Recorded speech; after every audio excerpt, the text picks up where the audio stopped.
Hello everyone and welcome to tonight's Era Village Collectibles. I'm having a bad hair day.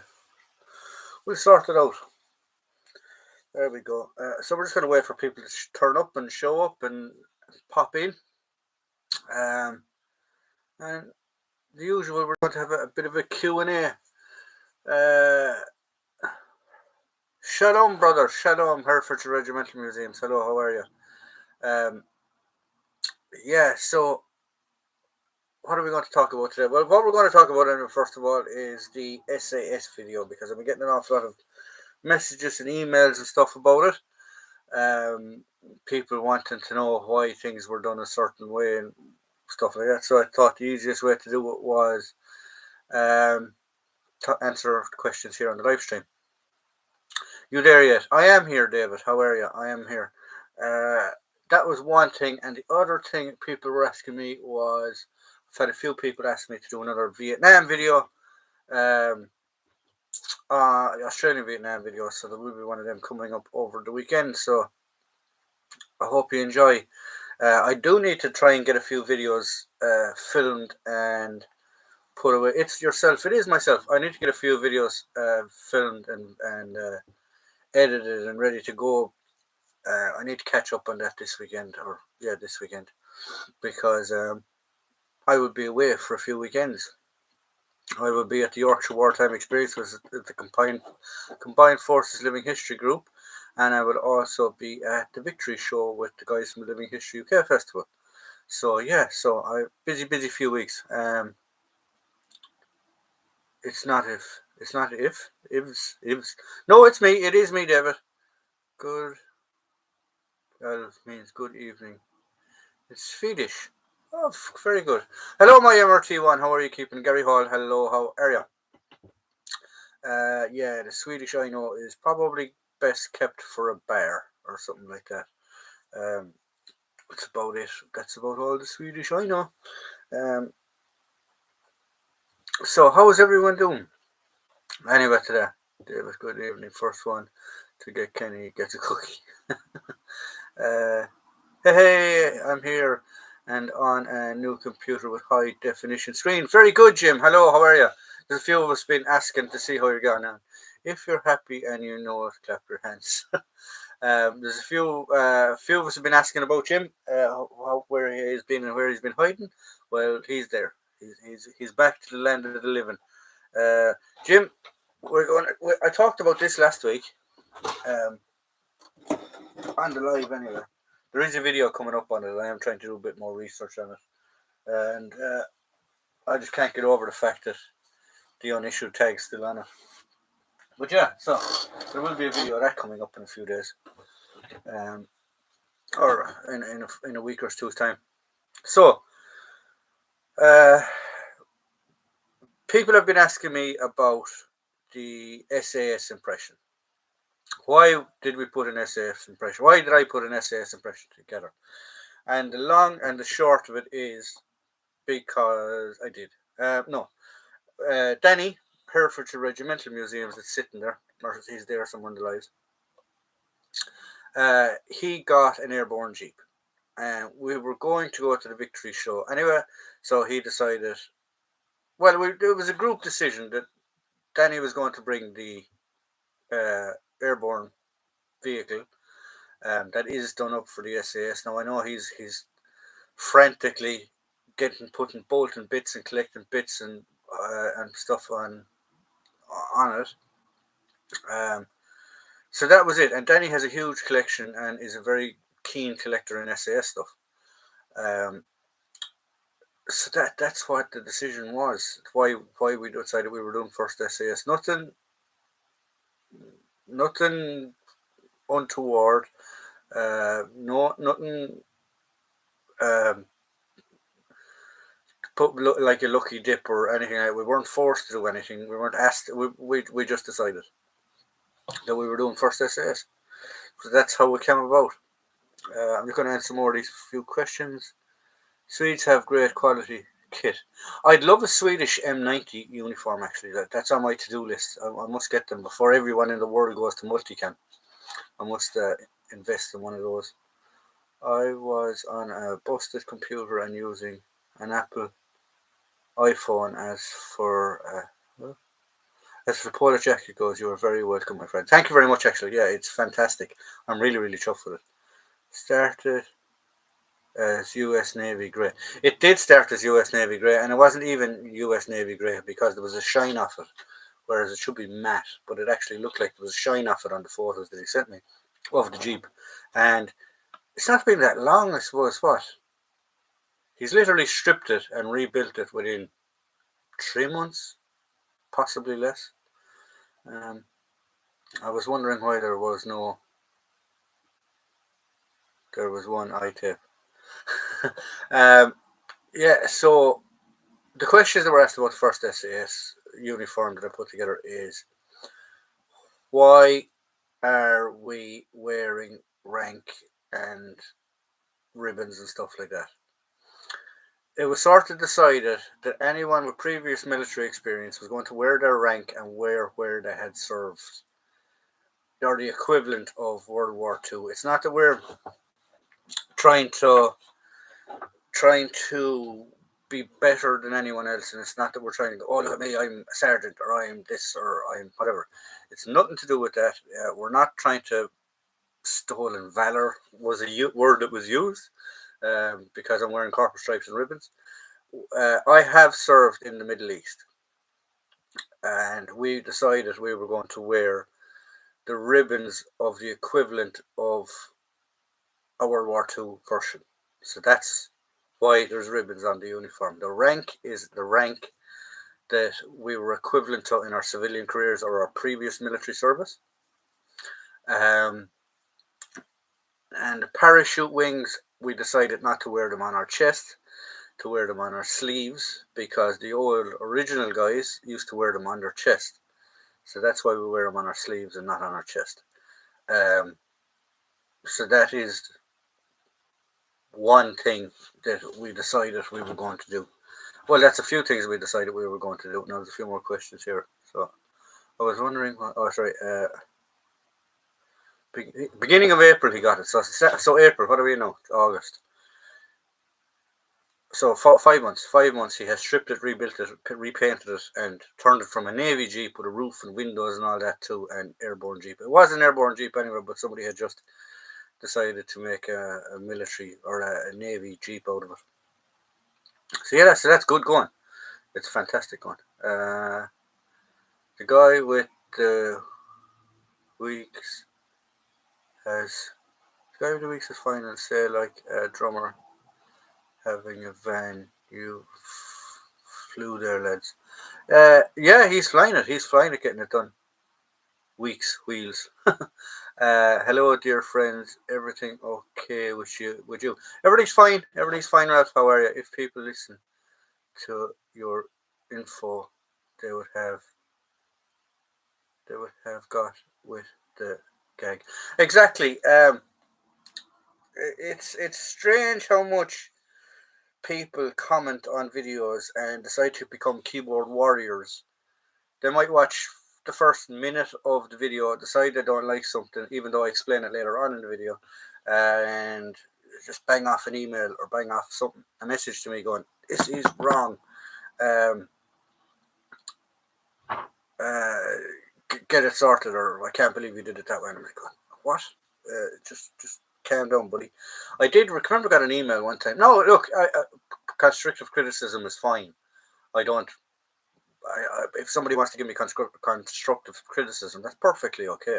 But when you have these guys just going boom and straight down your neck for no reason, and just being a keyboard warrior, like I had a guy one time. One of my very early videos, I did a reconstruction of a sailor around the time of the Falklands, British Navy, Royal Navy sailor, and everyone, fantastic job, except for this one guy who must have been ex-Navy himself and was having a bad day. I did not have the pin that the Navy wear. I did say it in the video. I don't have the pin on the chest. They would have a pin here, that is two dolphins and a crown. That's their qualification for to say that they're submariner. Fair enough. So he blasted me an email with that. I returned in kind fire saying, well, I did say it in the video, blah, blah, blah, blah. And then the next thing, he went off on one saying, well, it's not just the fact that you didn't have the trident pins, it was the fact that you didn't have 7 folds in the collar to represent the 7 seas. And I was like going, what? I was never in the Navy, first of all, and they just go off on one, really. Sorry, there's a load of messages that have to come in here. I just need to catch up on them.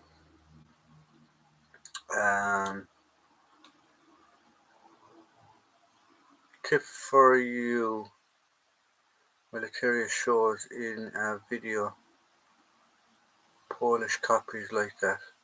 This one, I must look it up actually. Yeah, thanks. Evening.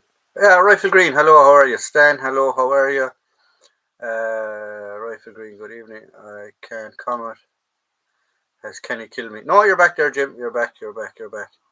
Hi guys, Jim. No, I'm back. I have loads of SAS kit. My cousin passed selection for 21 year back in the 80s. Very cool. Military Collectibles evening. Hello, how are you?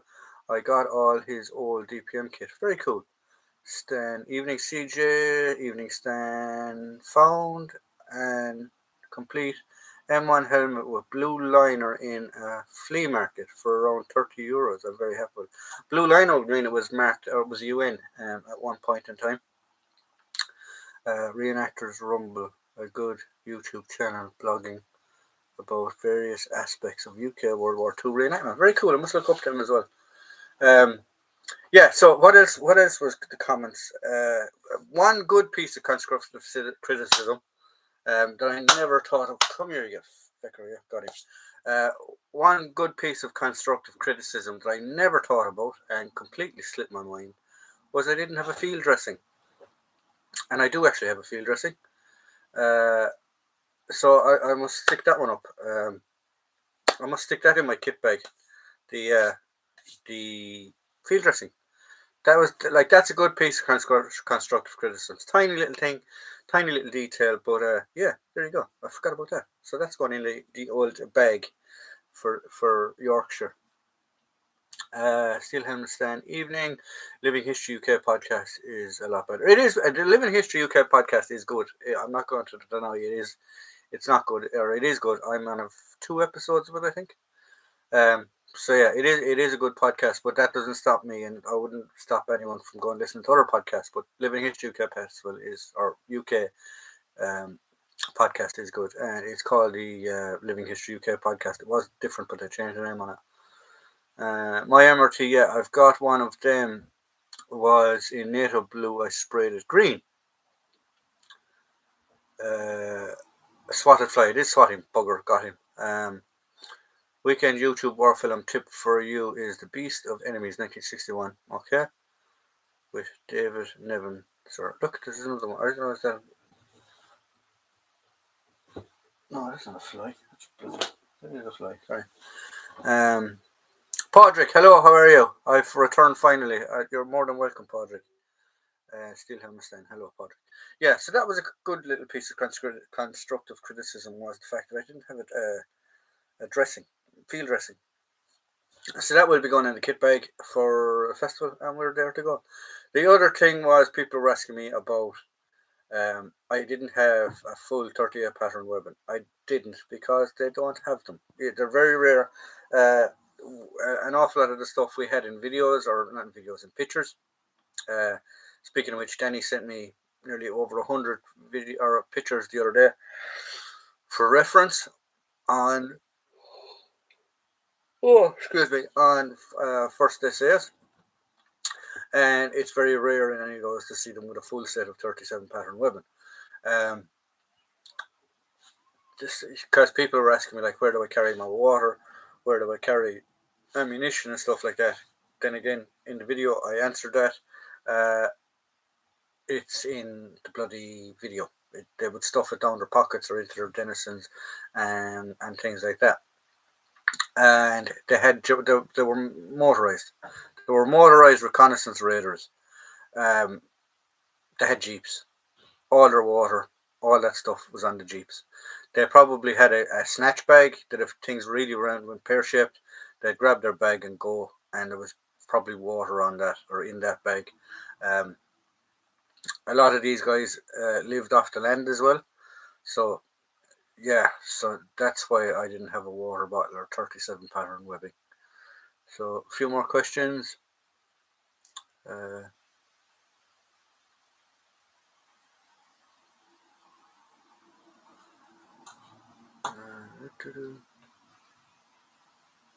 I finally returned. Hello. I love the nature videos though, Stan. YouTube is cool. Now. Well, Stan, Military Collectibles, Marco Militaria was talking about those fake SS Luftwaffe sold pouch from Poland. Okay, I must look up that one. Another item would be Escape and Evasion Kit. Yeah, exactly, Escape and Evasion Kit. But like, constrained by what I can actually bring because I'm actually flying over. If I was traveling in the car, no problem, loaded up with everything and anything. Uh, so there you go. That's why I don't. I can't bring small ones. There's one word. Troopers worked out of their jeeps, and Burgans you lived out of wagons. Exactly. That's exactly it. That's exactly it. Is your red beret from the SAS? Can I go? No, it's not. It's a reproduction. It's actually from Pop Price Glory, I think.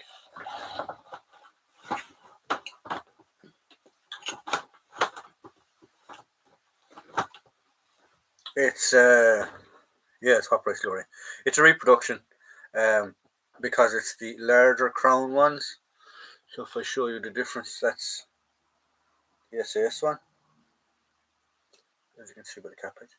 That's some Royal Marines one. So you can tell the difference in the size of the crowns. Um, so yeah, so it's not an original. The badge isn't the original either. The badge is a copy of what their original badges look like. The wing dagger. I will do a video.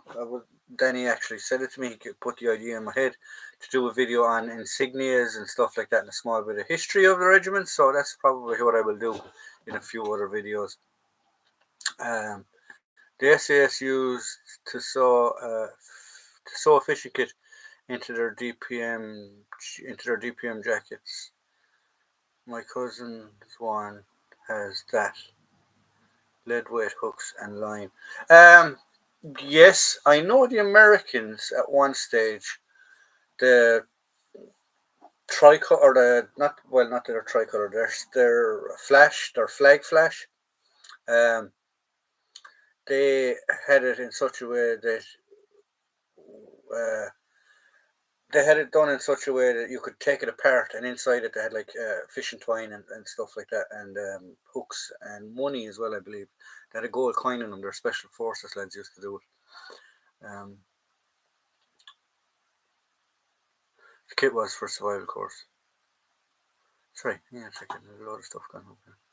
Ralph, there's now some bloke from Poland offering metal stamps of fake of fake World War II German Waffen marks, various fake USA weapons and equipment stamps for 60 pounds. Yeah, they make money out of anything. It's unfortunate. What was it last live or the live before that? We were talking about a guy who was digging up relics and burying them in his land so people could go and re-find them, and then he was charging them money. Yeah, kit was for survival course. Exactly. Nice red beret. Yeah, it's the maroon beret of the airborne. Oh no, you have just shown me Royal Marines beret. Now I am under your spell. Yeah, I know you have a Royal Marines commando thing. Matthew Hall, hello, how are you, Matthew? How are you keeping? Yeah, John, we can do a combined insignia video. Yeah, exactly. We are going to have people on the live streams, um, and Danny will probably be a guest because Danny has a fantastic collection of all militaries, not just World War II and World War One. If I don't mind, if I don't know if he minds me saying, he is a veteran himself, and he has served overseas. So he has a big Afghan Iraq collection. He has a big SAS collection, and he just has a lot of stuff. Um, I can promise you, John, that the jacket I sent you is real and totally original. I know the dealer, and he is bona fide. No, I'm not. I'm not disputing this. I know this is real. I mean, like the paper and all. Yeah, no. There's too much. There's too much providence. Sorry. There's too much providence, and there's too much. Like you know when something's original, um, and you can tell when something is wrong. And I know that's original. You can just you can tell by even the smell of it will give you a helping hand. I'm not disputing the fact that this was not original. Um.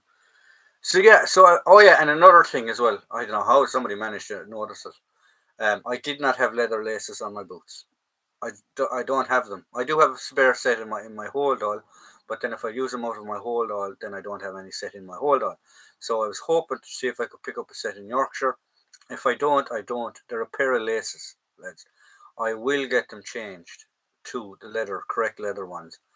But yes, calm down. I don't know how somebody noticed that, but I did not have leather laces on my boots. Military collectibles. The German kit stamps for postal items are close to the original ones. There is also such a fake in the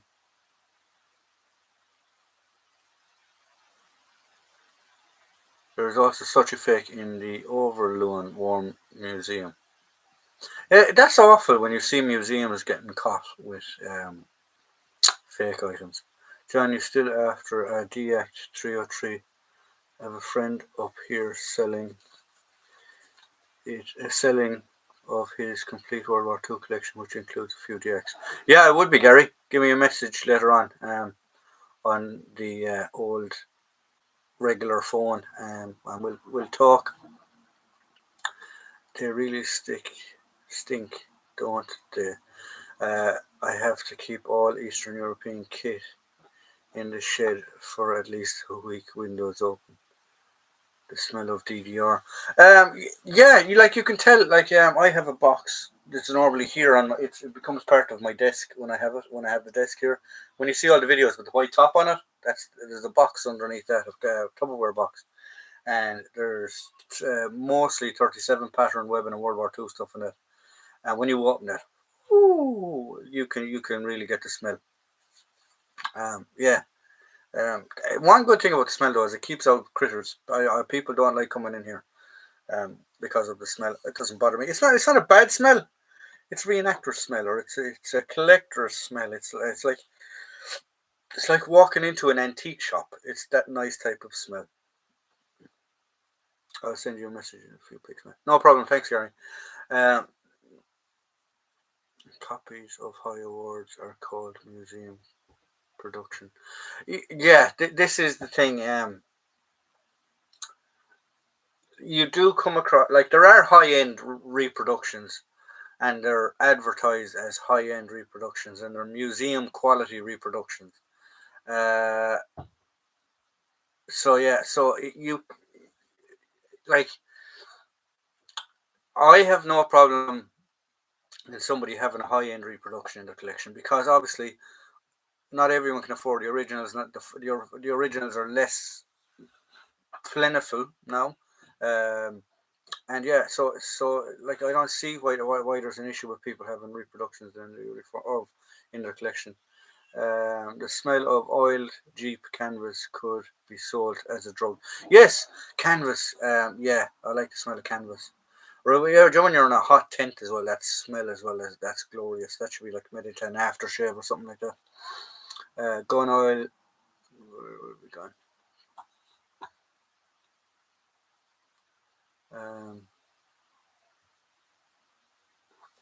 Gun oil, mostly old uniforms, and the final order, all books. Yeah, exactly. They're gorgeous. Gorgeous smell.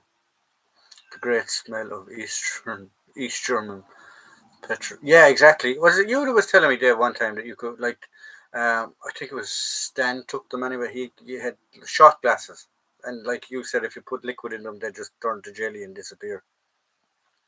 I love the smell of DDRT in the morning. Uh,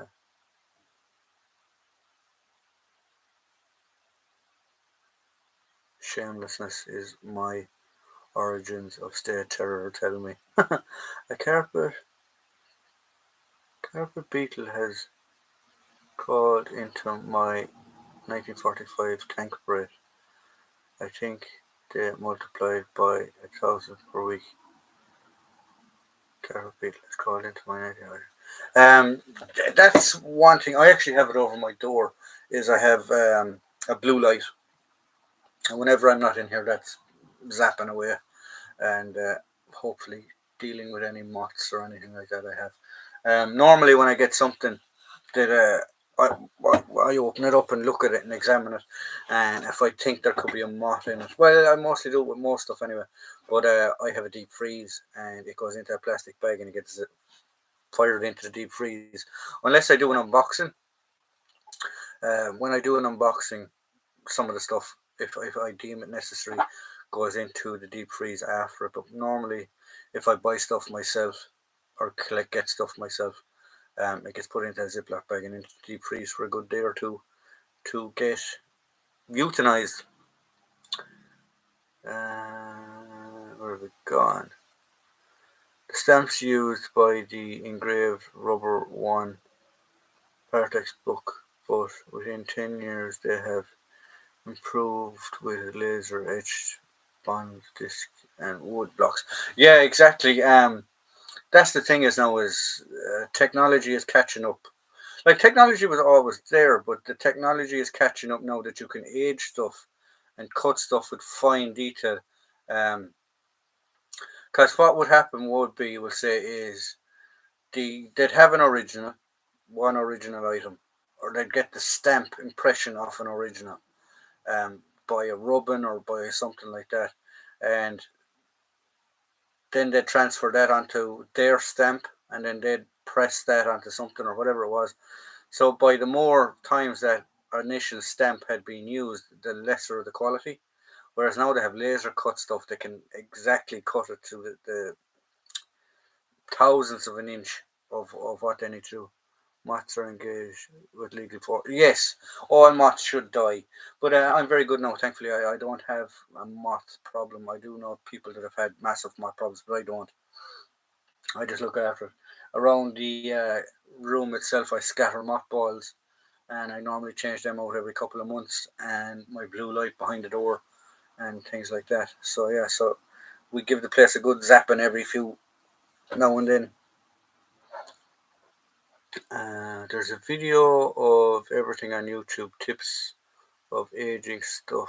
Someone is bound to use it into the wrong reason. Exactly, exactly. I have a friend of mine that makes movie props and stuff like that, and what he can do with stuff is ridiculous. He can, like, I've seen him get airsoft replicas for movies and stuff like that, and the way he can age them and things like that, it's crazy. Um, YouTube, this is a prop. Like that is one he aged for me, and you can see it's fully, like, he has worn where it needs to be worn, even around the edge of this. Like it's like that's an airsoft.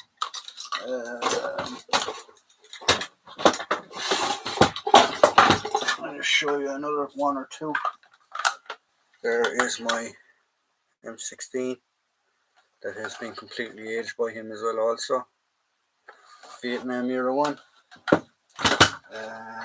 My G3 though, I think is his best piece of work. Now this though, because he showed me how to do it. This is a Denex, so I did this myself. I aged all that and the bolt and the magazine and stuff. So, um, so yeah, you can fakely age stuff to make it look more authentic. But I think his piece that he did for me that is fantastic is this. This is the G3. Now this is a real stamped receiver that he's it's been jerry rigged for airsoft, but yeah, like look at that. So yeah, so it does. He's done it. He's well able to age stuff. So it's easy do. I've done it with that SMLE myself. It is easy do, and I do see how people get caught. Like I love this stuff. I love the HK slap.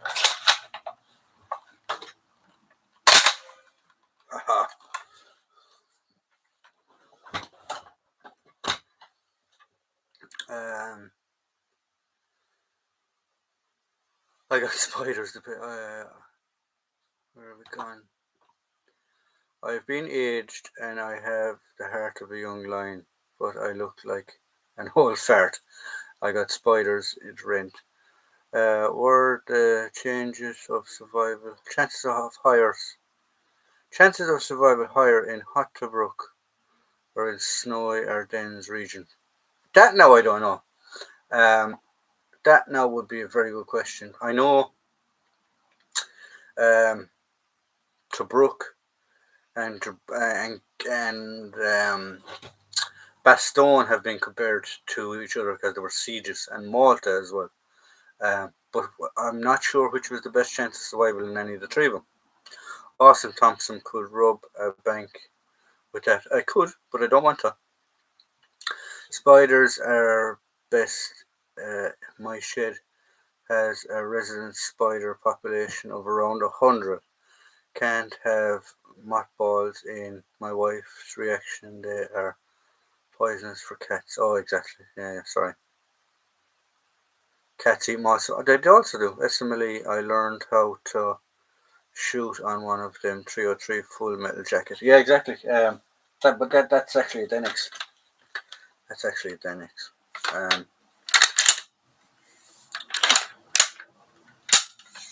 But I redid the stock and the breech and the whole lot. So I even did the front of it.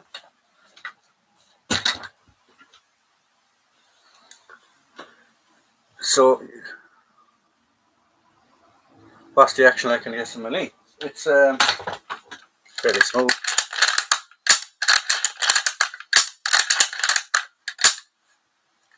Yeah.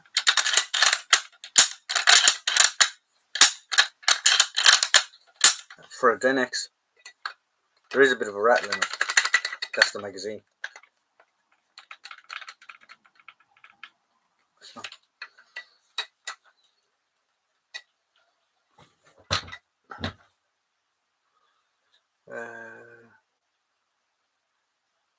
Are you going to be at Cork on Sunday? I possibly will not because I'm heading to England on Wednesday.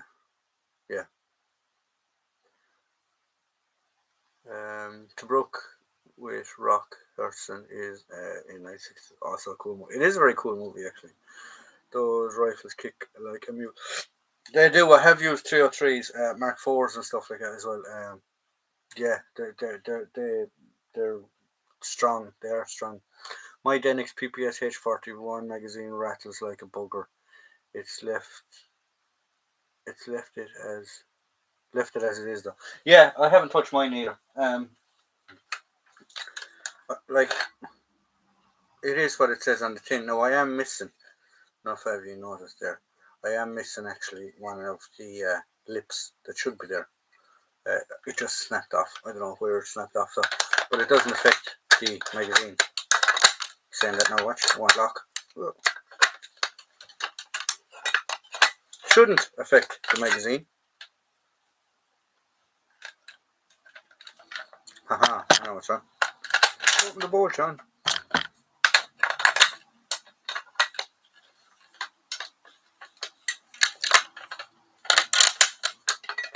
You know? Oh, interesting. Interesting. Ah, there we go. Just needed a bit of encouragement.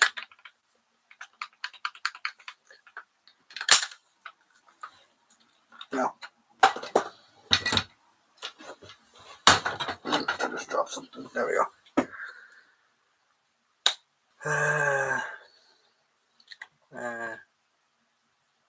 Those sling swivels on the Denix assessment will fit real ones, as the Denix ones can't take the weight or force of the web sling. It will accept real metal.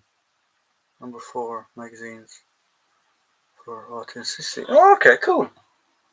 Very cool. I've never put a sling on it, actually. It's never had a sling. Oh, sorry, it's wrong. I have had a sling on it, but I've never actually carried it with the sling. So, yeah. I know somebody told me, all right, that the sling mounts were bad on them. But I normally don't have a sling on it for that reason. My PPS 43 is a DIAC. The mag sometimes comes out just by putting in it, sometimes by using the release, and sometimes it jams in. Yeah, Russian and German engineering later on in the war wasn't exactly the best. The one we used to have issue, I never had an issue with the Steyr with magazines jamming in it when I was serving, but the um, FNs, sometimes you could jam the magazine in them. Guys would rock them in. If any of you know about an FN or an SLR, 1 second there now.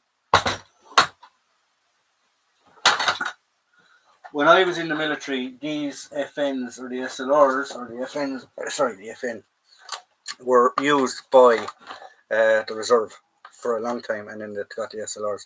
YouTube, this is also a prop. Take it handy.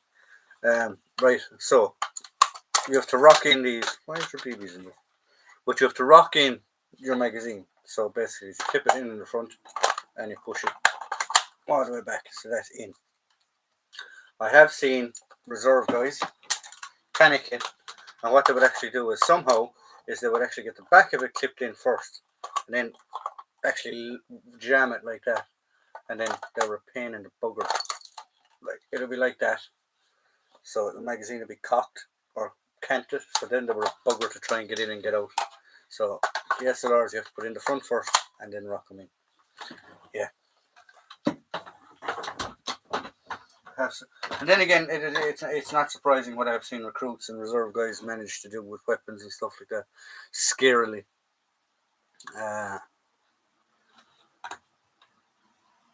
My uncle was captured at Tobruk.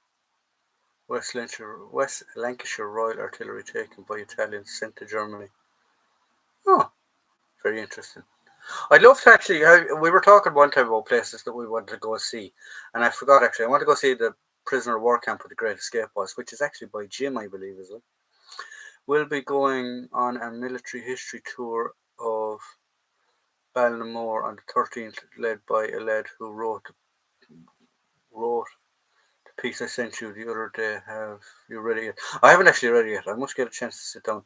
If so, once your thoughts. I haven't read it yet. I do need to read it. If any of you know what Ballinamore is, Ballinamore there was a famous incident there during the Troubles, where a gentleman who owned a big shopping mall outlet center thing, he owned a number of them. He was kidnapped for money, and there was a policeman and a soldier killed and stuff like that, trying to rescue him. And basically, what happened with that incident, the government changed how they completely fought, I suppose, the IRA and insurgents in the country. It's called the Don Tidy Affair, if any of you are interested looking it up. Jim Timber 2, nice World War II story. I have fired the SLR, the magazine was rocking. I watched Wind Talkers yesterday and noticed that there was a modern bottle of Grand Liquor on the bar. Movie mistake. Wind Talkers, if you're talking about movies, Wind Talkers is famous for the. I hope Danny Reith is still there. If Danny's still there, or Danny Reith, if he's still there, he actually is a big World War Two Marine guy as well. And yeah, Wind Talkers is notorious for the amount of inconsistencies and mistakes and stuff that have been in it. I meant for West Lancs. I was in the Grain Howard's Museum the other day and I spotted they had an SA dagger incorrectly labelled as an SS one. Don't they didn't they anything as I didn't want to come across as an odd. Exactly, like it's a very hard one to pull. What do you do or what do you say? But yeah, The Great Escape 1963 or The Great Escape 2, The Untold Story 1988 with the Christopher Reeves and the Superman career after his Superman career. Yeah, I've seen it actually. I've seen it. Both of them, one and two. Yes, then getting back to your point there, you see that I don't understand. I suppose I can see how it can happen, but museums should have the ability to know when something is wrong, or they should have the foresight that they could be able to take constructive criticism. Oh, excuse me, and you point out something and go, "That's actually wrong, guys." It's an SA rather than a Hitler Youth or whatever it was. But yeah, um, is it ignorance that these people don't know these things? It probably is. Um, and then they could be just like rather than doing their own research, that was probably handed to them by somebody donating it and goes, "That's an SA dagger or an SS dagger," and they're taking them at their word rather than doing their own research on it. So yeah, Stalag 111 is now in Zeigen, Poland. Back then it was Saugen, Germany, and Rager Brush Big X engineered 4 tunnels, Tom, Dick, and Harry, but there was George too. Yeah, there was one going from hut to hut, and then there was 3 going outside the building or outside the wire.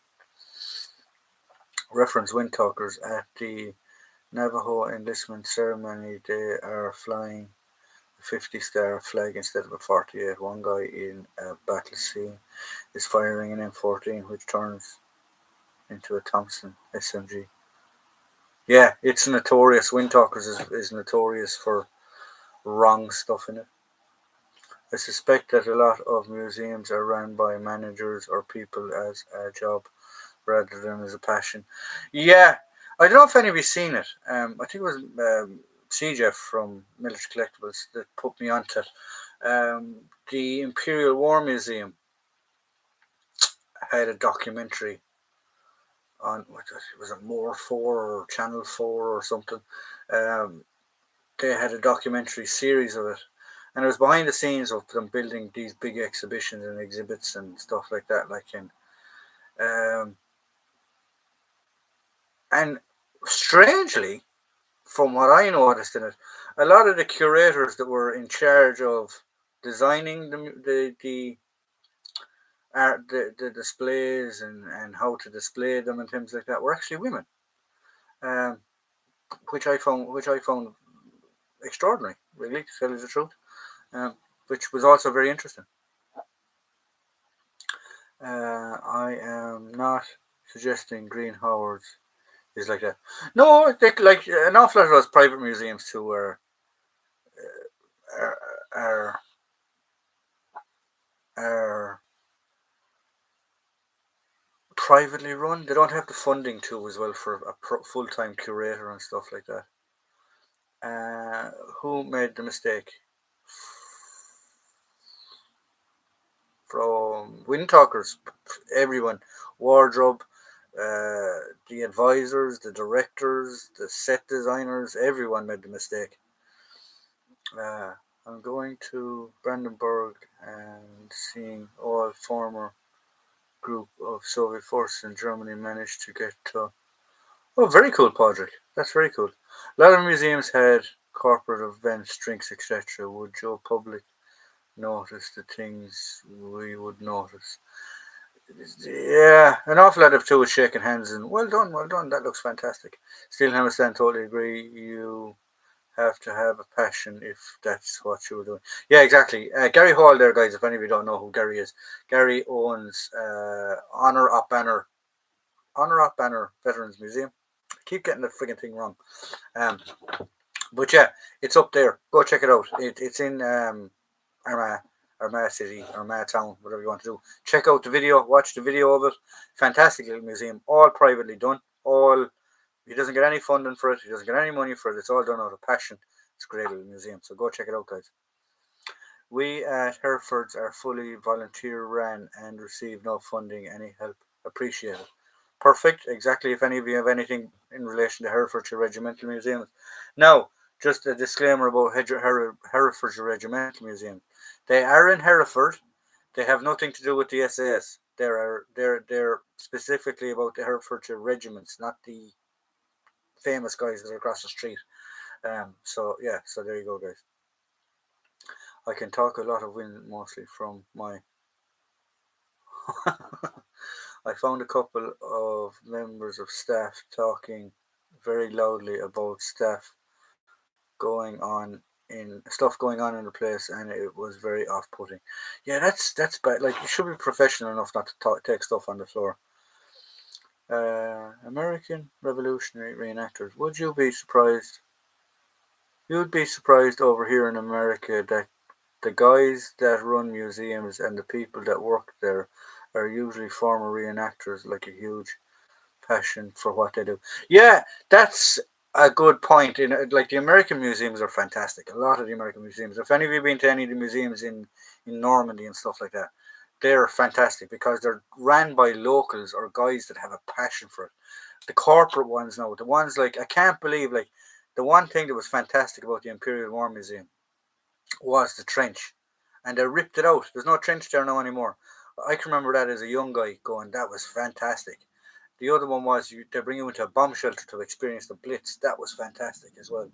Um, and then they used to have one. Don't know if anyone remembers it, where it was you were in like a submarine, a German submarine, and you could experience the whole thing shook. Depth charges, which was weird, fantastic as well. Those were the type of things. Now you're just looking at a bloody computer screen or a piece of glass with something in it that with no body, no life, no soul, just a mannequin standing there with a jacket on it. Whereas with those things, like they had guys going over the top and stuff. There is the Somme Museum in Northern Ireland. I think it's in Bangor. If any of you go see it as well, that's a fantastic museum. They have a trench. They have a trench experience in that, which is fantastic. Um, Go check that place out if any of you are ever there. But yeah, thanks very much for American Revolutionary Reenactors for that snippet. Gary Hall, cheers, exactly. Interesting you should mention women doing the Imperial War Museum displays. When I did public displays, the women paid more attention to reading the information with the various items than the blokes. Yeah, that's true. Like, I'm dyslexic. If any of you don't know me, I'm dyslexic. And reading stuff fucking drives me mad. Whereas if I can watch a video of it, or I can physically just see it being displayed, as in how it should have been used or something like that, that's where my interest is. Not going along every glass case, reading a piece of paper the size of that along each thing. That drives me mad. In the 2001 war movie Pearl Harbor, there was no smoking because this would reflect badly on the watching youth. Real strange because 80% of the people smoke back then. Yeah, that's another movie actually, Pearl Harbor. That there's an awful lot of inconsistency in it. I also had to compete with a very middle class family, letting their loud and expressive children explore the museum. Yeah, stuff like that can take away from a lot of things, but yeah, it's sad. It's probably a nice little museum. The museum in Normandy, Cherville, near the American Cemetery, was very interesting.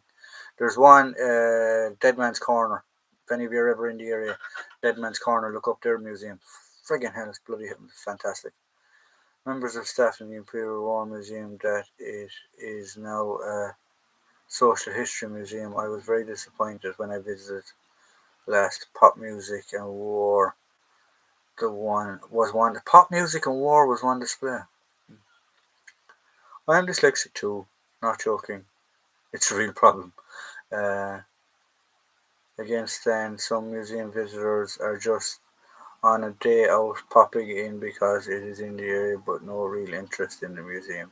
Exhibitions for you. Yeah, um, that is true. That is true. Like an awful lot of guys will just be or enough. And the thing is, then we'll say you have father, wife, or husband, wife, and two kids. The father and one of the kids could be interested, and the other two have absolutely no interest, and they're just being dragged around because they're going shopping next, and they have to do something. Um, it could be just one person that's interested, and the other three don't have a bloody care and just and toddle around the place. Um, yeah, so there is a bit of that in it as well too. It's just people just calling in because they want something to do. Yes, Dead Man's Corner was certainly interesting. Captain Winter's uniform and jacket is also there. Yeah, but the thing about Dead Man's Corner is the effort and the rare items that are there and are fantastic. It's unbelievable. Gary Hall will have to visit your museum. Yeah, Rifle Green. It's a very, very cool little museum. It's a very good museum. I actually need to give you an email. I will be up the north in a couple of weeks' time. I need to meet up with you till we go look at documentary sites, if that's okay. There was a dyslexic friend of mine that bought a warehouse in Texas. Rifle Green, you would be very welcome. Kettle is always on the boil. Yeah, it's a great little spot, Rifle Green. Go check it out. Go check it out. Gary Hall, I also bought up. I was brought up to go in a museum or a library and be quiet. The world was very different now. People seem to enjoy themselves with no care for others. Yeah, I was in the park actually a week or two ago, and um, it was nice fine weather. No, the park wasn't overly packed, but I was sitting on the bench just relaxing, enjoying myself or whatever. And I suppose it was a bit antisocial behavior. So you've like uh, uh, in the park that I was in, you have like a walkway, and there's like 4 or 5 benches in a row, and there's a big open field, and it looks out over scenery. So I was just sitting there relaxing, chilling out, watching the scenery. And the next bench, group of lads, they weren't young, I suppose in their middle 20s, early 30s, came sitting there, a few cans, a few bottles, and I could hear them coming up along the path. One guy had this just Bluetooth speaker on a sling around his neck, and they just sat there. And your man was blaring Sean Paul or whatever the frick he was blaring, beat music. And I'm just thinking to myself, like, going, whatever happened to respect for other people? But yeah, there you go. Um, Walking through St. Mary-Glees always sends shivers down my spine. I actually love St. Mary-Glees. I've been there twice. I love St. Mary-Glees. I love the little square in St. Mary-Glees where the unfortunately not an awful lot of paratroopers will get killed. But it's right by the church where your John, what's his name, Steele something, was hanging off the balcony. Same here, Stan. Different generation. Can any of you tell me the name of the French museum near Michael Whitman's death spot? I don't know that now. Sorry, Ralph. Gary Hall. Right, guys. So, Jesus, where has the hour gone? It is 5 to 9.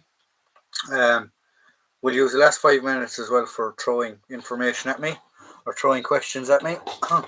If any of you have any questions or queries or any problems, just give us a shout. Gary Hall, that would be great in County Down. Yeah, so Rifle Green, I'll give you an email as well to try and arrange a meet up. We go and look at those sites that you know the history of, that we might be able to use for documentaries and things like that, which would be very interesting and very helpful if you can do that. John, email me. I will. I'll give you an email. So, has anyone any questions for the last 5 minutes before we go? If not, I will leave a bit early and relax for my weekend. Have you all fallen asleep now that we've been talking about random stuff? Jim, it was good to have you back. I hope you do well. I hope now that you have your iPhone and stuff sorted, that you'll be able to get the WhatsApp, that you could talk to me and Jim and the rest of the boys. I was in a German cemetery in Le Campbell 10 years ago and was amazed that fresh flowers were placed on Michael Whitman's grave every day.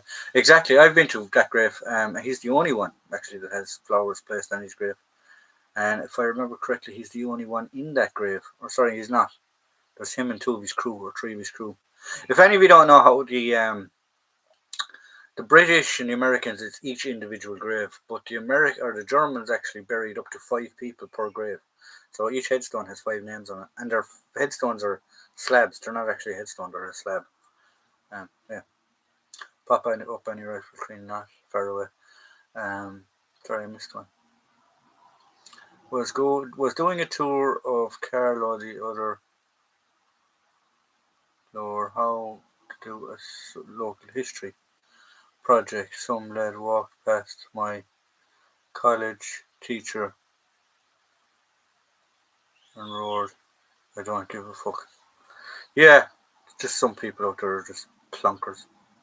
Like even when I'm filming, say if I'm filming a documentary, I like to try and do it really, really early in the morning or really late in the evening, or in the sort of 6-7 time, just before the light goes, because you don't have the plebs around, and you could walk across anyone. Pop up anytime, rifle green. I'm sorry, not far away. What have you recently bought for your collection? I'm on WhatsApp now. How do we connect? I'll sort it out later. I'll get Stan and we'll sort it out.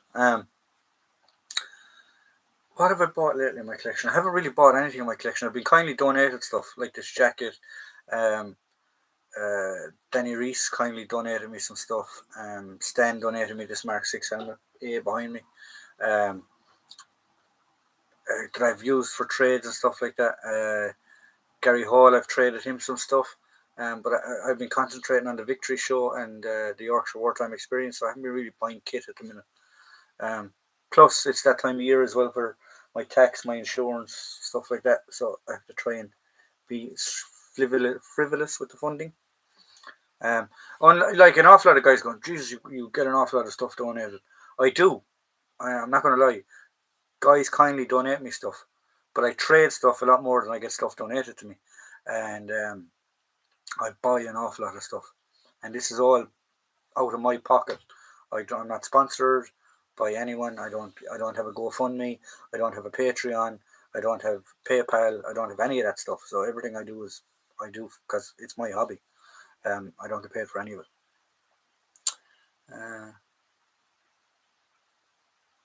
What do you think of the War Devils? What did you think of the War Devils 1969 war movie tip from last week? I haven't actually got around to watch it. I normally watch the tips on nights and stuff like that when I work on nights, but I haven't been on nights. I'll be on nights this week, so I get a chance to watch them. I have chatted to Stan on WhatsApp on my iPhone 7, so my iPhone 7 works. The Preston Museum near Whitman's dead spot. There's also Telly Shorts Museum. Okay. Was great to be back at the